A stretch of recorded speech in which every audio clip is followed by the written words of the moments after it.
우리 좌우에 계신 분들과 한번 인사하겠습니다. 어린 아이처럼 맑고 밝게 살아가십시오. 우리 한번 그렇게 인사하겠습니다. 어린 아이처럼 맑고 밝게 살아가십시오.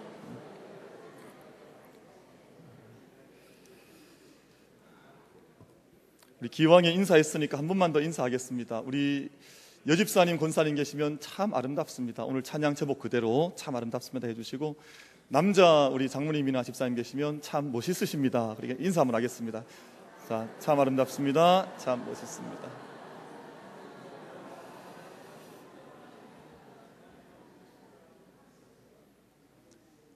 요즘 밖에 나가면 누가 자꾸 아름답다 해줍니까?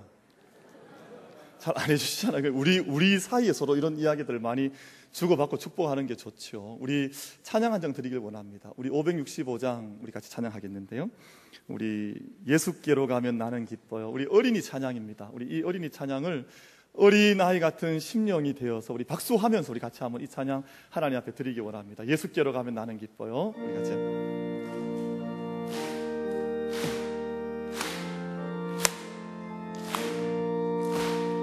예수께로 가면 나는 기뻐요. 걱정 근심 없고 정말 즐거워. 예수께로 가면 나는 기뻐요. 나와 같은 아이 부르셨어요. 예수께로 가면 맞아주시고 나를 사랑하사 용서하셔요. 예수께로 가면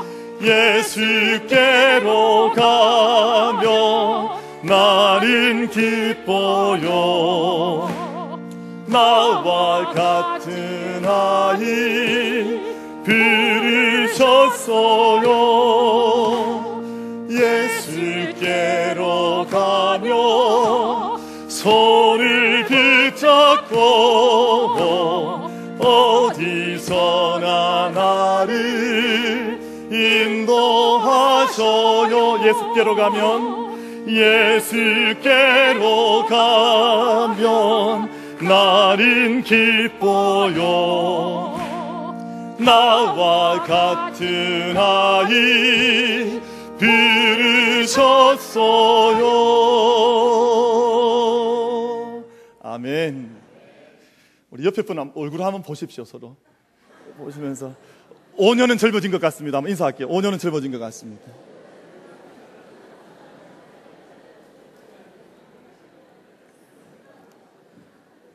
저한테 성령 수술비를 저한테 주셔야 돼요. 찬송 한번 드리고 나니 5년이 젊어지는데 제가 예배를 드리면서 하나님 아버지 앞에 나아갑니다. 저희가 엄숙하게 예배 드리는 것도 또 때로는 진지하게 예배 드리는 것도 필요하지만 그보다 더 앞서는 것은 아버지 앞에 나아가는 기쁨, 그 즐거움이 우리에게 있어야 될 줄로 압니다. 그 예배의 기본적인 정신이죠. 그래서 저는 예배를 인도하면서 늘 사실은 앞에 예배를 인도하기 위해서 올라오면 우리 성도님들 얼굴을 이렇게 다 살펴서 어떤 마음으로 예배하실까 늘 보게 됩니다. 그런데 그 예배하는 우리의 모습과 얼굴이 정말 어린아이 같은 모습으로 아버지 앞에 안기듯이 그렇게 예배하고 나아가면 정말 좋겠다, 그런 생각을 많이 해요. 저는 아이를 둘 키우고 있는데 큰애가 중학교 3학년 남자입니다. 이제 매일매일 같이 있을 수가 없어서 이렇게 학교 때문에 한 달에 한 번 이렇게 얼굴을 보는데, 저희 집에 들어오면 아이가 요즘 막 키가 컸다고 저한테 자랑을 해요. 이번에 와서는 아빠 70 찍었어 막 이러더라고요. 그러니까 이제 70을 이제 넘어간다 막, 이게 벌써 저만큼 많이 컸습니다. 얼마나 좋은지 감사한지 모르겠는데, 근데 이 송아지만한 녀석이 저한테 털썩 안 낍니다. 저한테 달려와서 저한테 안 끼고 막 볼을 부비고 막 그래. 그럼 저도 이렇게 안고 막 뽀뽀도 해주고 하는데 징그럽죠.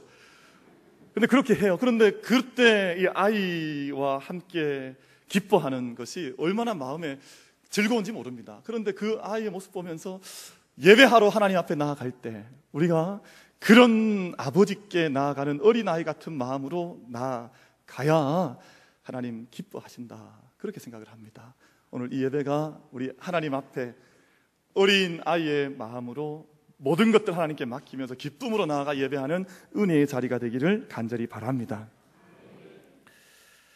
옛날에는 아이들이 자라날 때 미운 몇 살이라 그랬습니까? 옛날에 7살이었습니다. 근데 이게 이제 낮아져서 요즘은 미운 몇 살이라 그럽니까? 3살.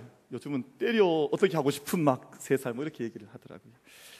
근데 이게 동서양이 다르질 않아서 저기 서양 사람들은 terrible 2 이렇게 부릅니다. 그러니까 끔찍한 2살이래요. 그러니까 우리는 3살인데 또 그 사람들은 끔찍한 2살 아이들, 그렇게 이야기를 합니다. 이 시기가 대단히 중요해서 어린 아이 때는 엄마의 아빠의 손길과 마음이 필요합니다. 그래서 엄마 아빠의 손길을 떠나서 만 3살까지 잘 못 지내고 나면 일평생 그 정서적인 장애, 정서적인 어려움이 생기기 때문에 태어난 지 3살 때까지는 엄마가 곁에서 적극적으로 아이를 보듬어주고 안아주고 만져주는 것이 필요하다. 그래야 아이들이 정서적으로 문제가 없다, 그렇게 이야기를 합니다. 이때 아이들이 이제 자라가게 되는데, 자라가면서 아이들은 아이다운 모습을 가지고 자라가야 합니다. 그래서 아이들이 많이 뛰어다녀야 하고요, 아이들은 많이 웃어야 하고요, 많이 뭐 이렇게 개구쟁게 자라가는 것이 아이다운 모습입니다. 물론 아이들이 많이 뛰어다닌다 그래도 공공장소에서는, 공동체가 모이는 곳에서는 그 질서를 지키는 것도 중요합니다만, 어찌되었든 아이들의 기본적인 모습은 마음껏 웃고 또 마음껏 뛰어다니고 한 생기가 가득한 모습으로 아이들이 살아가는 것이 좋습니다. 저는 우리 유아실이나 잠오실에서, 지금 저희 잠오실이 4층에 있고 또 우리 아래층 1층에 유아실이 마련이 되어서 예배를 드리고 있습니다만, 때때로는 그런 생각을 합니다. 부모들이, 엄마 아빠가 아이들을 데리고 잠오실에서만 예배를 드리지 말고 아이들 데리고 본당에 와서 아이들과 함께 엄마 아빠 사이에 그 아이를 앉히고 예배를 드리는 것도 좋다, 그렇게 생각을 해요. 그 예배를 통해서 아이들이 배우는 것들이 있습니다. 좀 어른들과 함께 예배드리면 조금 더 집중하게 되고 조금 더 예배에 마음을 모을 수 있습니다. 제가 저희 첫애나 둘째나 아이들 태어났을 때 그렇게 예배를 드렸더랬습니다. 물론 교회가 잠오실도 있었고 또 유치부실도 있었지만 장년부 예배 갈 때 아이들을 데리고 가서 그 사이에 앉히고 예배를 드렸더랬습니다. 저는 지금도 생각합니다만 그때 아이에게 좋은 예배에 대한 경험들이 있지 않았겠나, 저는 늘 그렇게 생각을 합니다. 지금 아마 우리 잠오실이든 아니면 유치부실이든 우리 부모님들 아이들 데리고 온 분들께서 예배를 드리실 텐데, 매번 그렇게 할 수는 없다 할지라도 때때로는 엄마 아빠가 함께 예배에 대한 믿음의 고백을 따라서 본당에 올라와서 예배를 드리는 것도 부모에게도 자녀들에게도 유익할 것이다, 그렇게 생각을 합니다. 근데 아이가 아이다운 것은 잘 웃는 것입니다. 그래서 아이들은 웃기지 않은 일도 조금만 보면 어떻게 합니까? 애들은 웃기지 않은데도 막 웃어요. 근데 어른들은 정말 이게 웃어야 될 일인데도 어떻게 합니까? 웃질 않아요. 그러니까 내가 어른으로 굳어져 있는지 아니면 어린아이의 마음을 가지고 있는지는 그런 상황을 보면 알아요. 그러니까 남들이 웃을 때 혼자 이렇게 가만히 있는 분들 계시죠. 그런 분은 내가 좀 문제가 많은 사람이구나, 그렇게 생각하시면 돼요. 제가 때때로 저희 아이들과 함께 개그 콘서트라고 하는 것을 봅니다. 매주 보지 못하지만 가끔씩 보는데 아이들이 옆에서 막 넘어가듯이 웃습니다. 저는 그때 어떻게 하고 있을까요? 혼자 멍청히 이렇게 보고 있어요.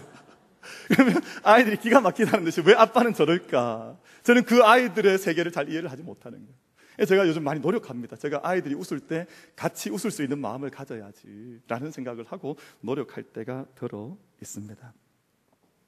아이들에게는 적어도 3가지 특징이 있습니다. 아이들이 아무리 많이 변하고 또 미운, 정말 때려주고 싶은 3살이라고 해도 아이들은 절대 순수, 절대 신뢰, 절대 정직이라고 하는 아이들만의 특징이 있습니다. 아무리 아이들이 영악해진 것 같아도 아이들은 아이들입니다. 제가 저희 아파트에서 어린 아이들 이제 엘리베이터에서 만날 때 많은데요. 우리 교회 다니지 않는 아이가 저한테 물어요. 목사님이시죠? 이렇게 물어요. 야, 어떻게 알았냐? 그럼 자기 친구 이름을 대요. 제 친구가 누구인데요? 목사님 아세요? 이렇게 물어봐요. 근데 보니까 묻는 그 아이는 다른 교회 다니고 있는데 우리 교회 아이가 아니에요. 그런데 교회 다니는 이유 하나 때문에 제가 그 아이를 알 줄 알고 저한테 물어보는 거예요. 아이들 얼마나 순수합니까? 얼마나 착합니까? 그러니까 아이들은 아무리 때가 묻은 것 같고 영악한 것 같아도 아이는 아이의 모습을 가지고 있다는 거예요. 그래서 절대 순수하고 절대 신뢰하고 절대 정직한 모습들이 아이들 모습 속에 담겨져 있는 것이죠. 빅토르 위고의 소설 레 미제라블 열풍이 2012년에 우리나라에 불었던 적이 있습니다. 영화에서 그려졌습니다만 그 첫 장면, 그 노예들, 사로잡혀 있는 죄수들이 그 물을 퍼내는 장면도 아주 엄청난 장면이었었고, 마지막 장면에 바리케이트를 치고 사람들이 혁명의 노래를 부르는 장면도 사람들의 가슴을 뜨겁게 했던 그런 열풍이 우리나라에 불었던 적이 있습니다. 그래서 우리나라의 많은 사람들이 이 작품을 레 미제라블을 기억할 때 혁명과 관련해서 이 작품을 기억합니다. 아, 세상을 변혁하자는 이야기구나. 사람들이 나서서 깃발을 흔들고 세상 앞에서 저런 모습을 보여야 세상이 변화한다는가 보구나. 그래서 우리나라에도 열풍이 불었던 적이 있습니다. 그러나 원래 빅토르 위고가 이 작품을 쓸 때는 혁명보다 더 중요한 주제가 있습니다. 바로 사랑이라고 하는 주제입니다. 이 작품이 작지 않은 대작인데요, 이 작품 안에 처음부터 마지막까지 작가가 끊임없이 집어넣고 있는 것은 인간의 의에 의한, 인간의 정의감에 의한 혁명이 아니라 그 혁명 아래에 있는 사랑의 마음이 어떻게 세상 속에 있어야 참된 혁명이 이루어지고 있는지를 이 작가가 이야기를 해줍니다. 그런데 혁명보다 더 소중한 사랑을 보여주는 인물들로 빅토르 위고가 내세우고 있는 등장인물이 바로 어린 아이들입니다. 이 작품에 등장하는 코제트라고 하는 아이가 있고요, 그리고 이 작품에 등장하는 가브로슈라고 하는 아이가 있습니다. 이런 아이들이 하나의 문학적 장치가 되어서 이 작가가 궁극적으로 무엇을 말하려고 하는지를 보여주는, 대변하는 등장인물들로 이 아이들이 쓰여지고 있습니다. 가브로슈라고 하는 아이가 있는데요, 12살 아이입니다. 12살 아이가 아버지에게 버림을 받아서 길거리의 아이로 내몰리게 됩니다. 그런데 이 아이가 구김살이 없어요. 12살 아이들 같으면 우리 북한의 꽃제비 아이들 있지 않습니까? 비슷한 나이대지요. 얼마나 힘들고 어렵겠습니까만 길거리의 아이로 내몰린 가브로슈의 삶을 보면, 영화에도 그렇게 잘 드러나 있습니다. 아이가 기뻐합니다. 뛰어다닙니다. 노래를 부릅니다. 이 혁명의 어떤 분위기가 사회 안에 무르익어갈 때 그 앞에서 얼마나 이 아이가 기쁘게 그 일에 참여하는지 모릅니다. 구김살이 없습니다. 어른들의 굳어진 세계가 위선과 거짓과 탐욕에 물들어 있을 때 그런 것들에 물들어 있지 않고 어린 아이의 마음으로 세상을 바라보고 있는 아이, 가브로슈라고 하는 주인공처럼 등장하는 아이가 있습니다. 자신이 길거리에 버려진 아이였는데요, 어느 날 더 나이 어린 아이들을 만납니다. 그 아이들을 12살 된 가브로슈가 걷어다가 아이들을 빵을 먹이고 그 아이들을 입히고 돌봐주는 장면이 나와요. 나중에 알고 봤더니 이 아이들이, 2명의 이 아이들이 자기의 친동생이에요. 자기의 친동생인 것도 알지 못한 채 그 아이들을 데려다가 챙겨주는 모습을 이 가브로슈가 보여주고 있습니다. 가난하고 소외된 아이들이었지만 이 아이들이 보여주는 것은 이 세상에 존재하는 레 미제라블, 참으로 비참한 사람들은 이 어린 아이들, 가난한 아이들이 아니라 오히려 이 아이들을 통해서 이 땅에 소망을 주려고 하는, 빛을 주려고 하는 그런 모습이, 그 빛의 모습이 이 아이들 속에 담겨져 있다고 하는 것을 보여주고 있는 작품입니다. 이런 아이들을 통해서 이 땅에 진정한 혁명이 가능하고, 이런 아이들을 통해서라야만 이 땅에 하나님의 나라가 이루어질 수 있다라는 배경에서 이런 아이들이 등장을 합니다. 작년에 손용환 장로님 또 오경호 장로님과 함께 제가 필리핀에 다녀와서 그 다녀온 이후에 저희가 이제 그 선교 보고, 짧은 시간 선교지 탐방 보고를 했던 적이 있습니다. 그 쓰레기 마을 다녀왔는데요, 이제 오늘 오후에 그 쓰레기 마을에 사역하시는 선교사님이 우리 교회에 오시게 될 겁니다. 오후 예배 때 선교 보고를 해주시게 될 텐데, 그 쓰레기 마을 안에 한복판에 망고틀이라고 하는 작은 집이 지어져 있었습니다. 이 집은 한국 교회가 헌금을 들여서 지어진 집인데 아이들의 영양죽을 먹이는 장소로, 아이들이 놀이터로 이 집이 사용이 돼요. 그래서 작년에 갔을 때 장로님 우리 두 분께서 거기서 아이들에게 영양죽을 아이들에게 나눠주셨습니다. 그러면 그 장면 다 기억나십니까? 잘 기억이 안 나시는 것 같아요. 불과 1년 전에 저희가 사진으로 다 보여드렸었는데, 근데 그렇게 영양죽을 장로님 두 분께 땀을 뻘뻘 흘리면서 영양죽을 아이들에게 나눠주셨습니다. 그래서 그 영양죽을 아이들이 거기서 받고, 그 쓰레기 마을 아이들 중에 많은 아이들이 거기 구석구석에 가서 그 죽을 먹었습니다. 근데 어떤 아이들이 그 죽을 먹지를 않고 그 죽을 들고 자기 집으로 돌아가는 거예요. 그 죽을 들고 자기 집으로 돌아가는데 처음엔 그 이유를 몰랐습니다. 왜 아이들이 여기서 같이 먹지 않고 저 그릇을 들고 돌아가냐 그랬더니 이유가 있었습니다. 집안에 있는 움직이지 못하는 부모님들, 또 집안에 있는 자기보다 더 어린데 먹지 못하는 동생들이 집에 있다는 거예요. 그래서 그 아이들 위해서 아이들이 그 자리에서 얼마나 먹고 싶겠습니까? 아이들이 불과 7살, 8살 어린 아이들인데요, 얼마나 먹고 싶겠습니까? 그런데 그 죽을 먹지 않고 그 죽을 들고 집으로 돌아간 아이들의 뒷모습을 본 적이 있습니다. 그럼 그런 아이들의 마음을 통해서 세상이 아무리 험악하다고 해도 지금도 자기 모습보다 자기의 동생들을 챙기는 그 어린 아이들의 모습을 통해서 하나님께서 하나님의 역사를 계속해서 써나가고 계신 것이 아닌가 하는 생각을 했던 적이 있습니다. 하나님은 새로운 역사를 이루려고 하실 때 꼭 어린 아이들을 세상에 보내셔서 하나님의 새로운 역사를 시작을 하십니다. 이집트에서 400년 동안 종노릇하던 이스라엘 백성들을 출애굽시키실 때 하나님께서 준비하신 사람은 이미 준비된 뛰어난 이름과 업적을 남긴 어떤 장군이 아니었습니다. 아직도 어린 아기를 그 자리에서 태어나게 하시고 애굽 땅에서 생명의 위협을 받고 태어난, 그리고 나일강에 버려진 갈대 상자에 담겨져서 떠내려가는 그 어린 한 아이를 준비하셔서 그 아이를 통해서 하나님께서는 이스라엘 백성들을 구원해 나가기를 원하셨습니다. 예수님께서는 어린 아이를 소중하게 생각하셨습니다. 예수님께서 이 땅에 오셔서 많은 병자들을 고쳐주시고요, 또 많은 귀신들을 쫓아내시면서 사람들을 회복시켜 주셨는데요, 특별히 오늘 저희가 읽었던 이 마가복음 앞장에 5장, 7장, 9장 어간의 말씀을 읽어오면 예수님께서 누구를 집중적으로 고쳐주시고 누구를 만나주시냐면 어린아이들을 만나주십니다. 어린아이들의 질병을 주님께서 고쳐주시고 어린아이들의 마음속에 있던 귀신을 주님께서 쫓아내시면서 아이들을 새롭게 나가시는 모습이 바로 마가복음 5장, 7장, 9장, 10장 어간에 기록이 되어져 있습니다. 어느 날 제자들이 서로 다투기 시작했습니다.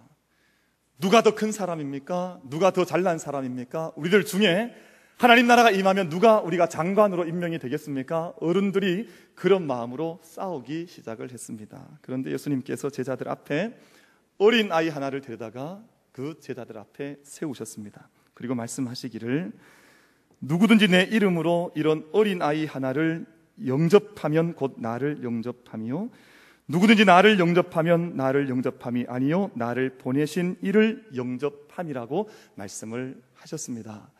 여러분, 오늘 우리 마음속에 예수님에 대한 영접, 어린아이에 대한 영접이 우리 교회 안에 우리의 심령 가운데 이루어질 수 있게 되기를 바랍니다. 오늘 본문 말씀에서 예수님 말씀하시죠. 어린아이들이 내게 오는 것을 용납하고 금하지 말아라. 하나님의 나라가 이런 자의 것이다 말씀을 하십니다. 많은 신앙인들이 교회의 문턱을 넘으면 자연히 구원받는다 생각을 합니다. 구원의 티켓을, 하나님 나라에 들어가는 그 티켓을 내가 이미 움켜잡았다고 생각을 합니다. 그런데 오늘 말씀 봤더니 그렇지 않습니다. 하나님의 나라는 이런 자의 것인데 어린아이와 같이 아니하면 결단코 천국에 들어갈 수가 없다, 그렇게 말씀을 하셨습니다. 여러분, 우리들 마음속에 어린아이 같은 마음, 어린아이를 영접하는 마음, 다음 세대에 한 꿈을 가져서 내 마음속에 예수 그리스도를, 하나님 나라를 영접해드리는 그 마음이 우리 모든 심령 속에 임하는 이날 되어서 우리가 결단코 천국의 주인 되는 은혜가 우리 모든 성도들에게 임할 수 있게 되기를 축원합니다.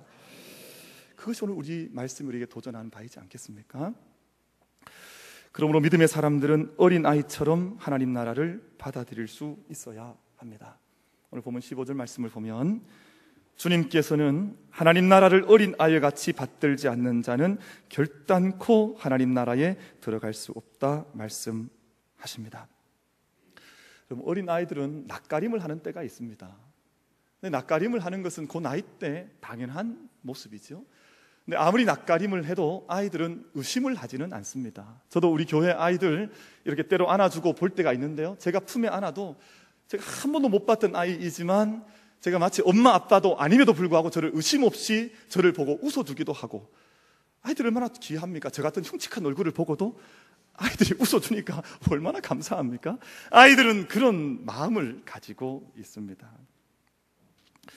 아이들이 의심을 하지 않다 보니까 어른들이, 나쁜 어른들이 뭘 주겠다 그러면 아이들이 따라갑니까? 따라가지 않습니까?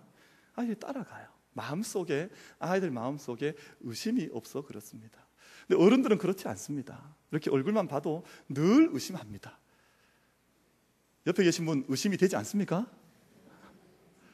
여러분, 요즘 새로운 새가족들이 교회에 오면 얼마나 감사한 일입니까? 새로운 얼굴이 보이면 너무너무 좋은 일이잖아요. 근데 요즘 목사님들 만나보면 새로운 얼굴이 오면 고민스럽대요.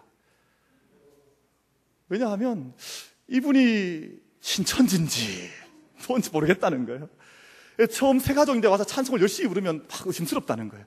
야, 이미 교회는 오래 다닌 것 같은데 왜 우리 교회 왔을까? 뭐 이런 고민을 한다는 거예요. 그러니까 우리들 마음속에 새로운 얼굴들을 보면 기쁨이 일어나는 것이 아니라 어른들은 의심하게 되고, 그 베일 속에, 여러분 인간은 태어날 때 베일을 7가지 가지고 태어난다 그러거든요.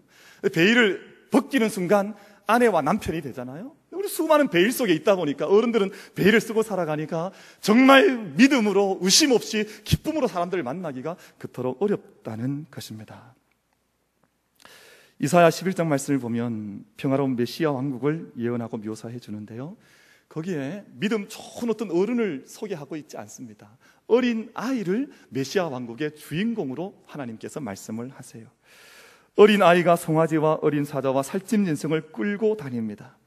젖먹는 아이가 독사의 굴에 손을 놓고 그 맹수들과 맹독이 있는 동물들과 함께 어울려 놀아가는 모습이 성경 속에 기록이 되어져 있습니다. 절대 믿음이에요. 절대 평화를 누리고 살아가는 아이들, 그 아이들의 모습 속에 하나님의 나라가 담겨 있다고 하는 것을 메시아 왕국에 대한 표상으로 하나님께서 말씀을 하셨습니다. 오늘 장로님 기도해 주셨습니다만 이 땅에 정치 문제, 경제 문제, 질병 문제가 켜켜이 이 땅을 덮고 있습니다. 연평해전이라고 하는 영화가 나와서 벌써 몇백만 명이 이 영화를 봤다 그럽니다. 2002년 월드컵이 한창일 때, 우리 3, 4위전을 터키와 우리나라가 할 때, 그날 해전이, 전쟁이, 서로 포격이 일어나서 정말 우리의 생떼 같은 청년들 6명이 목숨을 잃었습니다. 그 영화에 등장하는 한 인물이 있는데요, 실제로 그 전쟁에서 목숨을 잃었던 그 박동혁이라는 청년이 그 영화의 주인공으로 등장을 합니다. 근데 어머니가 그 영화 속에 묘사되어 있기로는 말을 하지 못하는, 말의 언어의 장애를 가진 어머니로 등장을 해요. 실제 그렇진 않습니다만 아들을 잃어버린 고통, 아들을 잃어버린 슬픔을 다 표현할 수가 없으니까 이 영화를 만드는 분들이 이 어머니를 벙어리처럼 표현을 한 거예요. 내 안에 있는 이 슬픔, 내 안에 고통, 아픔을 표현해야 되겠는데, 아들을 잃어버린 아픔을 이야기해야 되겠는데 그것을 이야기할 길이 없으니까 말을 하지 못하는 장애를 가진 어머니로 이 영화에서 이 어머니를 그려나가고 있습니다. 이 세상에 어두움이 그뿐 아닙니다. 정치인들의 갈등과 다툼이 참을 수 없을 만큼 국민들의 마음을 어둡게 하고 있습니다. 동성애라는 죄가 소수자의 인권이라는 이름으로 강조가 되어서 이제 학교에서도, 여러분 조금만 더 지나보면 그렇게 나가지 않겠습니까? 학교에서도 아이들에게 성적인 이야기, 우리가 참에 입에 담을 수 없는 이야기들을 교육이라는 이름으로 아이들을 가르치고 그것을 방해하거나 그렇게 하지 말라고 저항하는 부모들은 징벌을 받게 되는 그런 시대로 들어가고 있습니다. 이것이 우리가 살아가고 있는 오늘 우리 시대의 자화상이자 현 주소입니다. 그러면 우리가 어떻게 해야 하겠습니까? 세상의 모습이 아무리 어둡다고 해도, 세상의 모습이 우리의 기대와 다르게 나아간다고 해도 믿음의 사람들이 살아가야 할 믿음의 태도와 모습들이 있습니다. 숲이 있는데요, 여러분, 숲이 생기를 얻는 것은 숲의 크기나 숲의 모양 때문이 아닙니다. 숲이 생기를 얻고 숲 안에 생명이 노래되는 것은 그 숲 안에서 새가 노래하기 때문입니다. 레미제라블 3권 첫 장문에 보면, 문장에 보면 이런 말이 나옵니다. 파리에는 어린 아이가 하나 있고 숲에는 새가 한 마리 있다. 이 새는 참새라 불리고 이 어린 아이는 건달이라 불린다.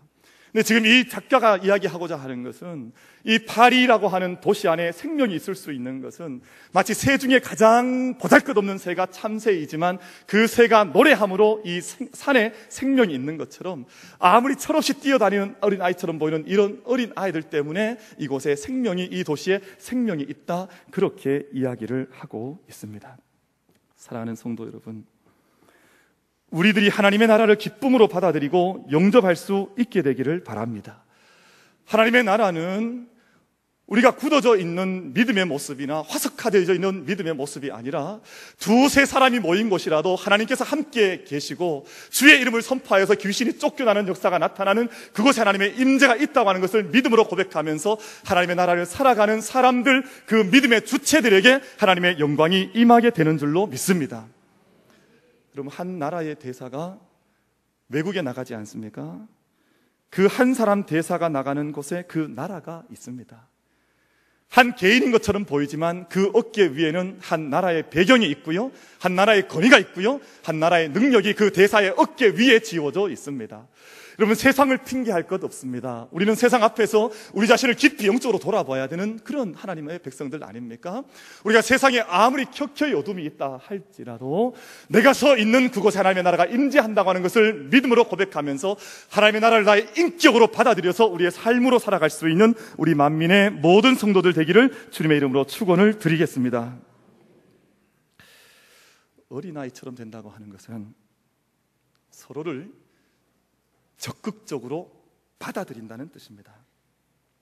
제가 이민목회를 몇 년 전에 했었는데요, 이민목회 할 때 가장 부러운 것이 아이들이었습니다. 제가 저희 아이들 데리고 이제 미국 땅에 도착을 해서 처음 들어갔던 집이 아파트, 3층짜리 아파트였는데 2층에 저희 집을 이제 둥지를 처음 텄습니다.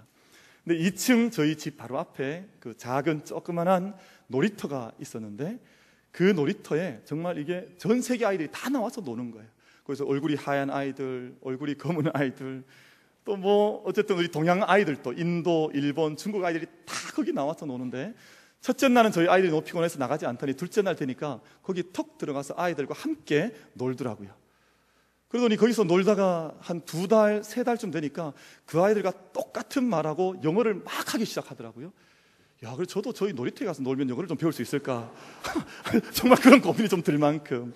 저는 중고등학교에서 6년 영어 했잖아요. 그리고 대학에 가서 학부에서 4년 영어를 또 배우고, 또 대학원에 가서 또 5년 영어를 했으니까 약 15년 영어를 저는 공부를 하고 거기 갔는데 놀이터에 들어가니까 무슨 말인지 하나도 못 알아듣겠더라고요.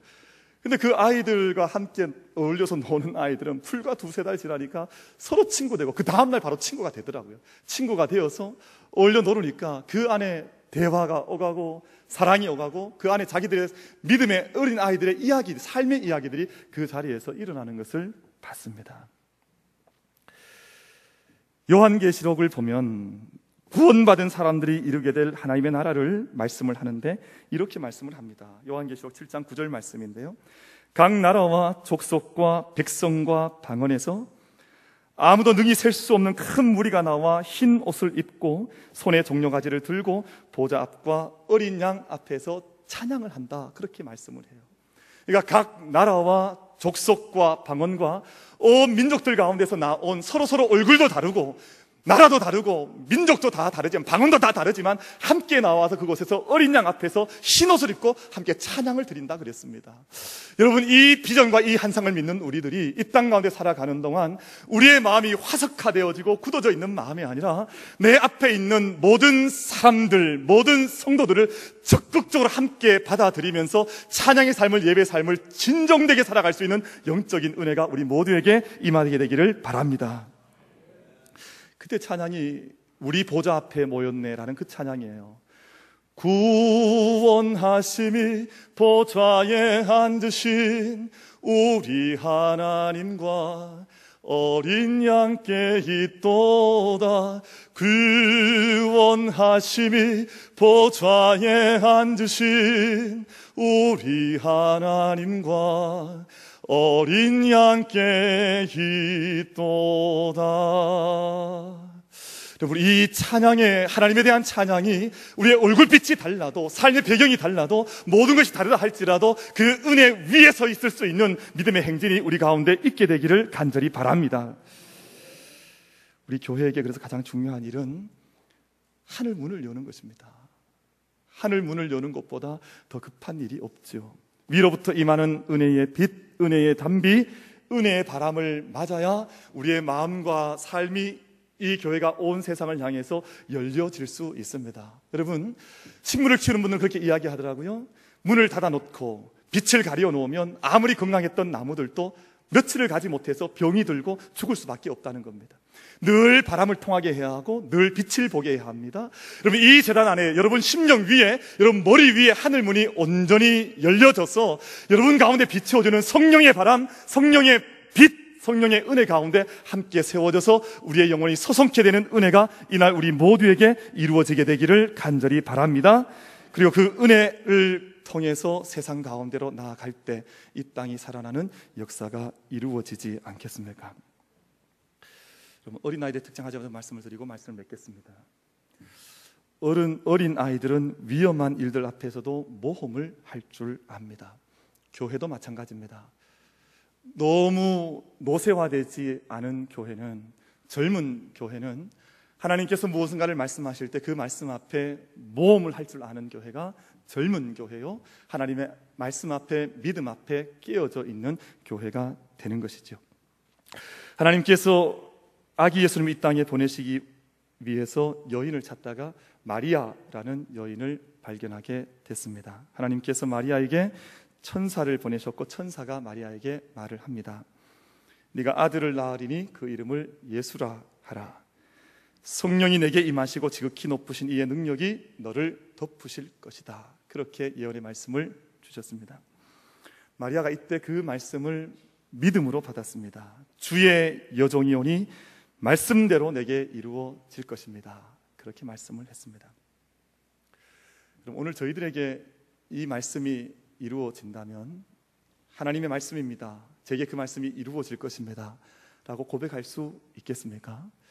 제가 묵상을 해봤습니다. 제가 남자이니까 그럴 일은 없겠습니다만, 제가 만약 여자이고 여성이고 하나님께서 제게 오셔서 내게 큰 능력이 임하고 내가 아들을 낳을 것이다 이렇게 말하면 제가 뭐라고 말씀하겠습니까? 하나님 큰일 날 말씀하시네요. 하나님 그 말씀은 좋은 말씀이긴 한 것 같은데 현실성이 없습니다. 어떻게 그런 현실성 없는 말씀을 합니까? 하나님 안 됩니다. 자, 이렇게 말하지 않겠습니까? 하나님께서 우리에게 어떤 말씀을 건네실 때 때로는 하나님의 말씀이 비과학적인 것 같고 또 현실성이 떨어지는 것 같고 어렵게 들릴 때가 있습니다. 그러나 우리가 믿음으로 달려나갈 때 내게 그것이 어렵다 할지라도 믿음의 모험들을 어린아이처럼 감당해 나갈 수 있는 우리 모든 성도님들이 되기를 바랍니다. 책 한 권 소개하려고 하는데요, 얀 마텔이라고 하는 작가가 쓴 파이 이야기라고 하는 책이 있습니다. 아마 약 2년 전에 우리나라 영화로도 소개가 된 것으로 알고 있습니다. 이 책에 보면 파이라고 하는 한 어린 소년이 리처드 파커라고 하는 한 호랑이와 함께 큰 대양을 227일 동안 여행하는 그런 모습이 그려져 있습니다. 배가 아버지와 함께 많은 동물들을 싣고 가던 배가 파선했을 때 이제 자기 혼자 구명선에 타게 되었는데 저기 바다에 헤엄치고 있는 리처드 파커라고 하는 호랑이를 보게 됩니다. 근데 이 아이 마음속에 어떤 마음이 드냐 하면 저 호랑이를 이 배에 태워야 되겠다, 살렸으면 좋겠다 하는 그런 생각을 하게 되어서 호랑이가 그 작은 배에 함께 오르게 됩니다.